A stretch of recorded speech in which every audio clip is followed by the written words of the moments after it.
Estamos en casa de mi amigo Cuelé. ¿Cuelé? Cuelé Xolo. Cuelé Xolo. Xolo. Estamos en su casa desayunando y con su familia, con su primera esposa, con su hijo mayor, su hija, Aila, Balé, Guelé y con otros familiares. Él nos ha invitado a desayunar café. La tribu Hamar vive de la agricultura, pero sobre todo de su ganado, de las vacas y algunas cabras. También son muy habilidosos en la fabricación de la miel. Bueno, son las abejas las que hacen la miel, pero ellos veremos cómo obtienen esta miel. Gracias a nuestro amigo nos vamos a introducir en la gran cultura de los Hamar, que es un pueblo que vive en remotas tierras del sur de Etiopía, no lejos del gran río Omo que desemboca en el gran lago Turkana.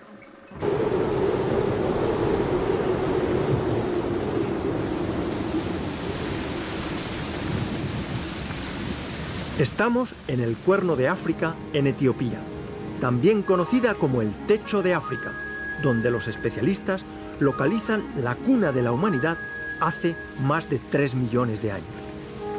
Estas tierras eran conocidas en los textos clásicos como Nubia y más tarde como Abisinia. Sabemos que en el primer milenio antes de nuestra era, poblaciones semíticas procedentes del reino yemenita de Saba llegaron a Etiopía. Entre las numerosas especies de aves destacan las garcillas huelleras alrededor de los ñu a los que desparasitan. La jirafa Camelopardalis, el más alto de todos los mamíferos, está muy bien adaptada a terrenos áridos como este y aguantan varios días sin beber. Con su lengua prensil atrapa las hojas de los árboles. Su cuello tiene 7 vértebras, como el resto de los mamíferos, pero notablemente alargadas. Tanto machos como hembras tienen cuernos cubiertos de piel para su defensa y con sus extremidades anteriores dan fuertes coces. Este animal gregario es polígamo. Los machos más viejos monopolizan la reproducción. Posee un fino sentido del oído y muy buena vista. Ágil, puede galopar superando los 50 kilómetros por hora. Antes, muy abundante en toda África, ahora solo se encuentra en el este, ya que por su caza excesiva ha sido exterminada en el oeste. Los Hamar habitan las tierras altas del sudoeste de Etiopía. Estamos a unos 1000 kilómetros de Addis Abeba, en la encrucijada entre los paralelos 5 y 6 y los meridianos 36 y 37 grados de latitud norte. Después de dejar el pueblo de Arba Minch, que quiere decir 4 fuentes, rodamos por una pista intransitable en época de lluvias hacia el oeste. A partir de aquí, entramos en un territorio habitado por varias tribus que se rigen por sus costumbres y tradiciones que tienen fuerza de ley. Aquí habitan de 30 a 35.000 personas de distintas etnias, entre las que se encuentran los Hamar. Durante la época de lluvias, marzo y abril, permanecen en los poblados, ocupándose de tareas domésticas. El ganado pasta en las cercanías.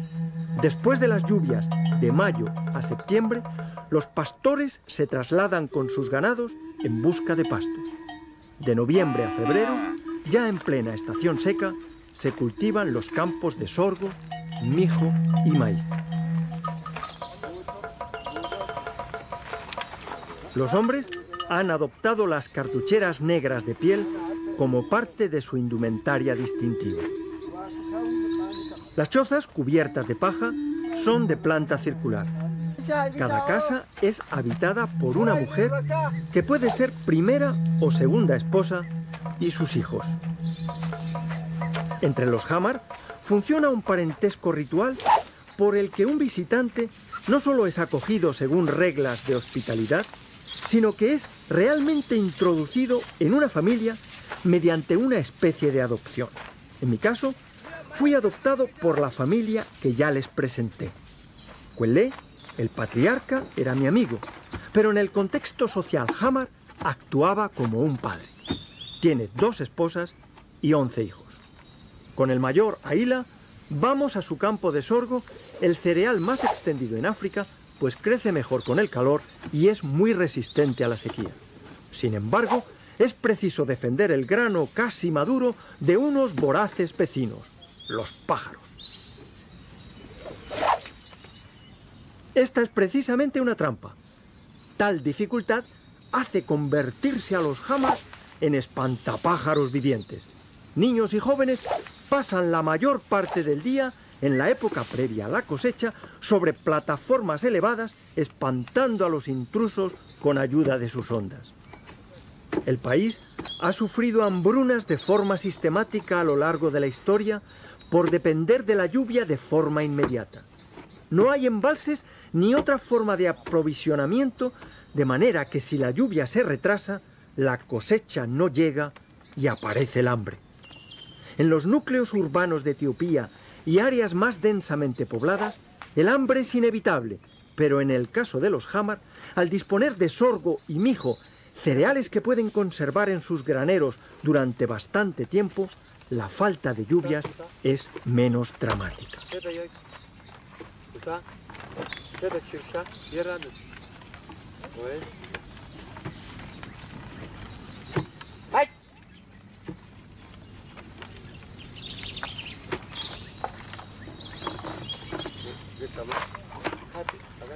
Aila, siempre sonriente, se convirtió en un simpático hermano adoptivo. Al conocerme, se quitó uno de sus brazaletes y lo puso en mi brazo.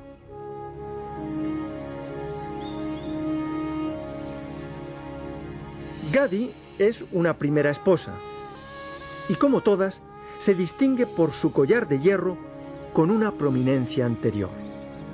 La primera esposa tiene más derechos y ostenta su autoridad sobre la segunda. Destaca el cuidadoso adorno corporal y el peinado de los Hamar, pero sobre todo llaman nuestra atención las señales que marcan la espalda de las mujeres.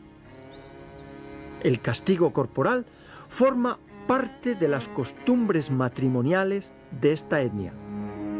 Las mujeres exhiben las cicatrices con cierto orgullo, ya que estar casada conlleva un estatus superior.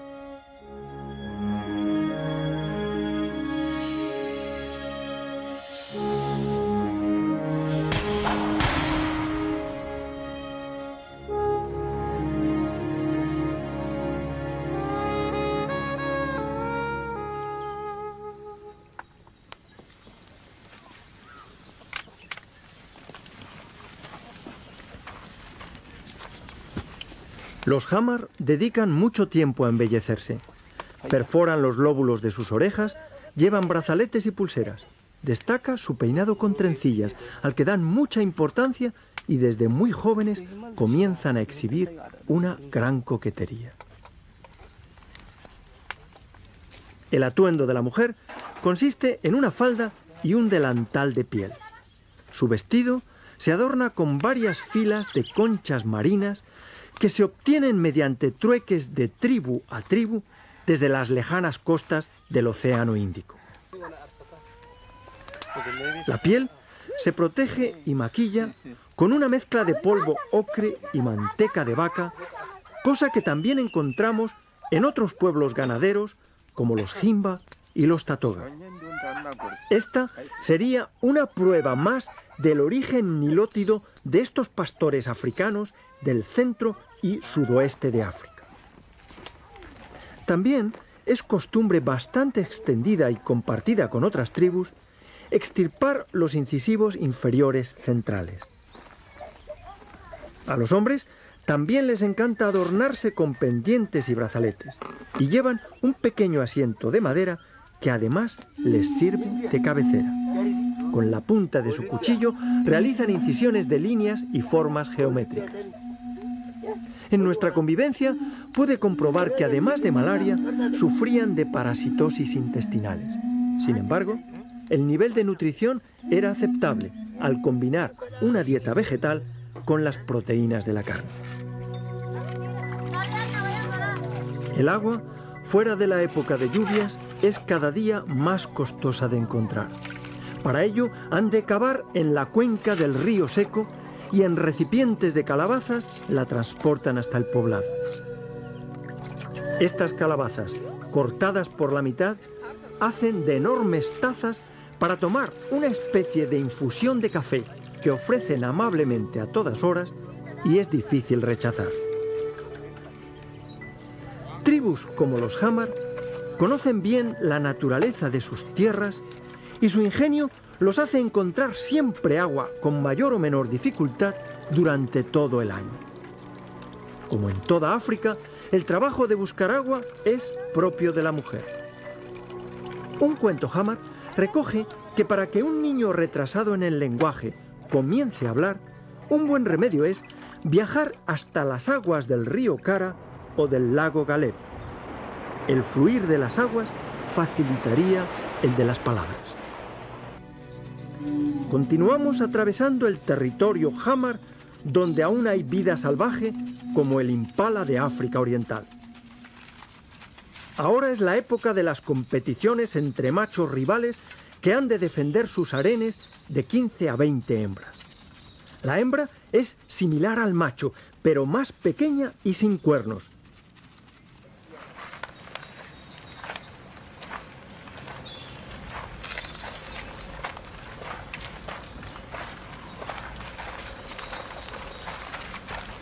En el camino nos encontramos con unos simpáticos apicultores de la tribu vecina de los Shalaluk. Vienen de Keyafa y aunque agricultores, también crían algo de ganado. Es frecuente encontrar buscadores de miel que siguen el patrón recolector al extraerla de los panales salvajes de huecos de árboles o rocas. En esta región encontramos, sin embargo, una incipiente apicultura. Han iniciado una industria que supone la construcción y colocación de colmenas.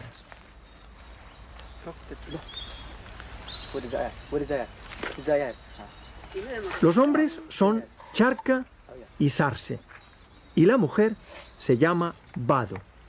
Hablan la lengua Bana.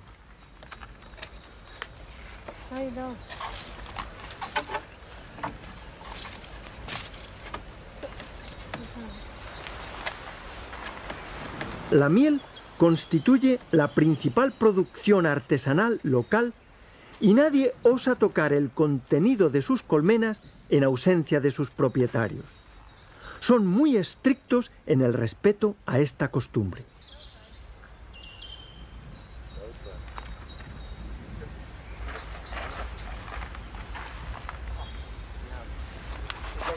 Como vemos, preparan artesanalmente las colmenas que luego colocan en lo alto de los árboles a salvo de animales.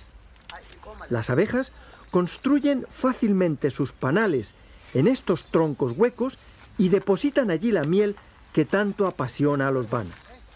Piensen que la miel es prácticamente el único alimento dulce asequible.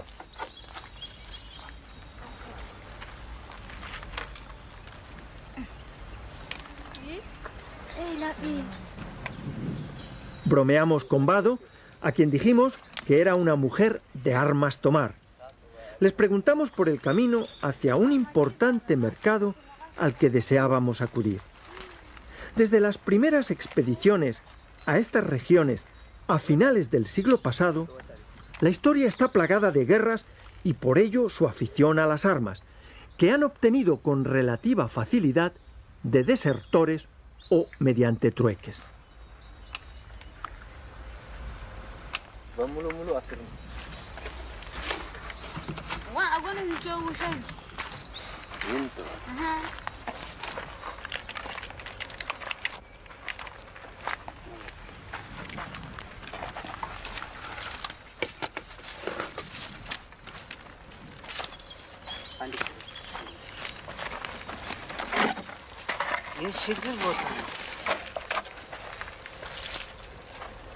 Nos despedimos de estos nuevos amigos y continuamos nuestro camino hacia Dimaca.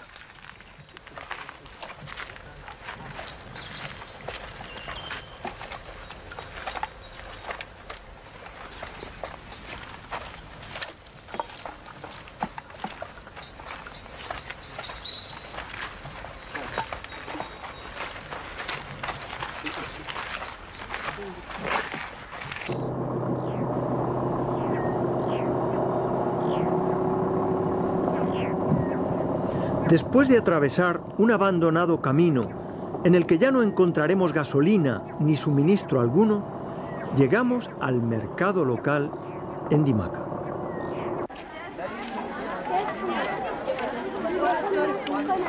El mercado tiene lugar en un pequeño enclave en un cruce de caminos.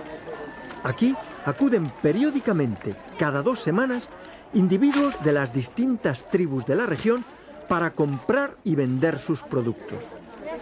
Como en todos los grupos humanos, dependen entre sí para satisfacer sus necesidades basándose en la reciprocidad, característica de estas sociedades de pequeña escala.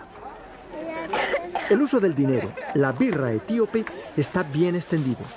En este mercado se puede encontrar leña y paja para construir las chozas.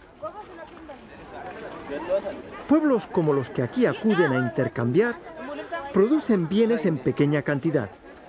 No se llega a almacenar lo suficiente para generar excedentes y, por tanto, las desigualdades sociales son mínimas.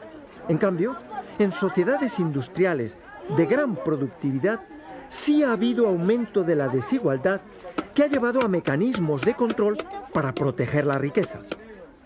Gobierno, policía e impuestos se desarrollan paralelamente. Sin embargo, en este mercado se refleja cómo estas estructuras no se hacen necesarias. También se pueden comprar cereales como mijo y sorgo. Una lata puede servir como medida y las calabazas son buenos recipientes para el transporte. Se puede comprar miel, manteca, conchas y cuchillos, entre otras cosas.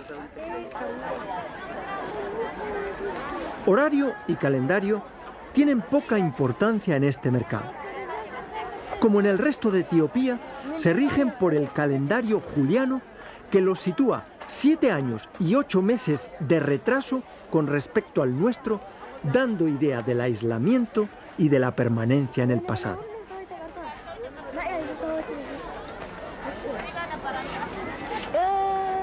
Los exóticos adornos de algunos hombres tienen un significado. Puede ser que el portador haya cazado un animal salvaje y así lo hace saber durante un tiempo. La tradición oral Hamar habla de 2 primeros personajes ancestrales denominados Bita. Uno se llamaba Banki Maro y el otro Elto. Fueron los primeros en hacer fuego y eran los propietarios de la tierra y del ganado. A veces se sientan o descansan la cabeza sobre sus pequeñas banquetas de madera, de las que rara vez se separan. También se venden pollos y ganado. Se compra tabaco que aspiran por la nariz.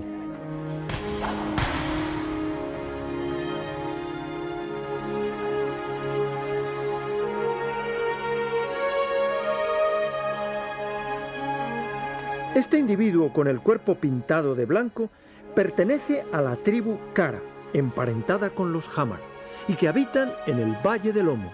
Les encanta la pintura corporal, especialmente el blanco y el ocre rojo.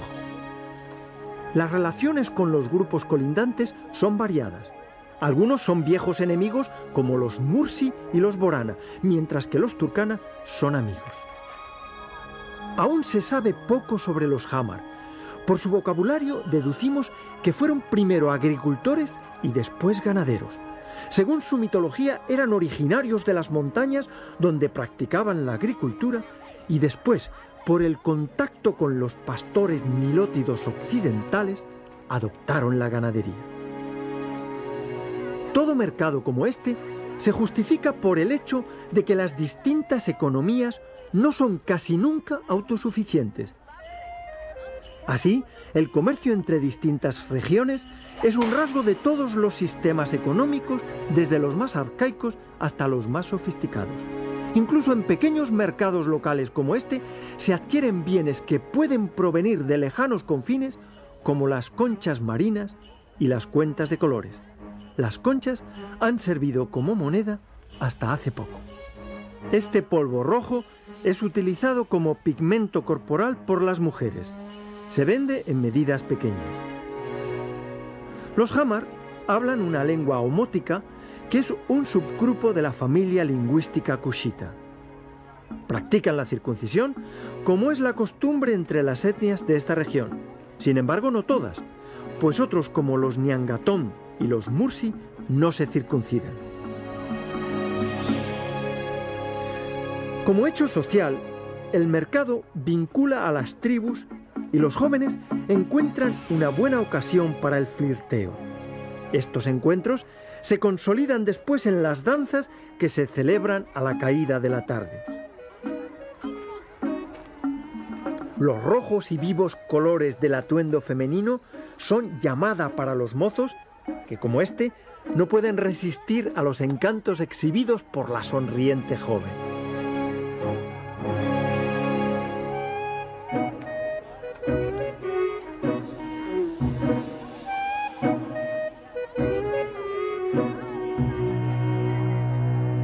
Como en todos los mercados, se celebran los negocios y estas mujeres, después de las ventas, beben unas cervezas.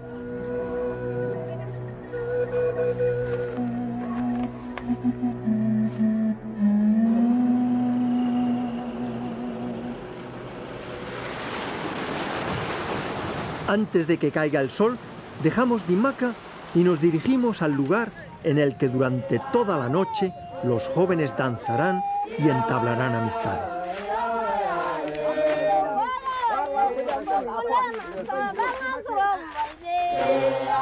La danza es practicada por una fila de chicas que baila al ritmo delante de otra fila de chicos. Los pasos adelantan y retroceden, como en el juego del inicio de las relaciones amorosas. Después de los preludios, se dirigen a la pareja que desean para bailar uno frente al otro.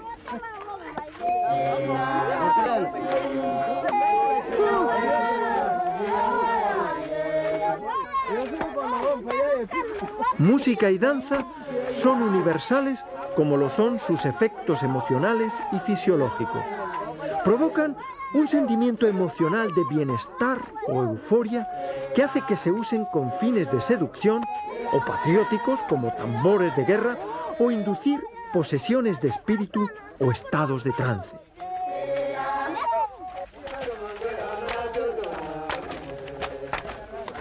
Siempre comprenden una base de repetición y producen una satisfacción emocional al participar.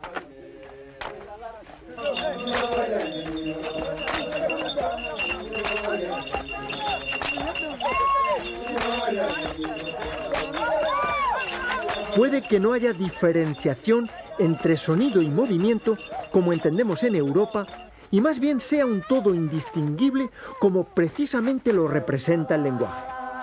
Al igual que en otras manifestaciones, tenemos dificultades para interpretar y explicar una mentalidad y una cultura desde otra distinta como es la nuestra. En nuestra lengua decimos que acaba la visita, pero permanecerá el vínculo de parentesco ritual con el pueblo Jamar.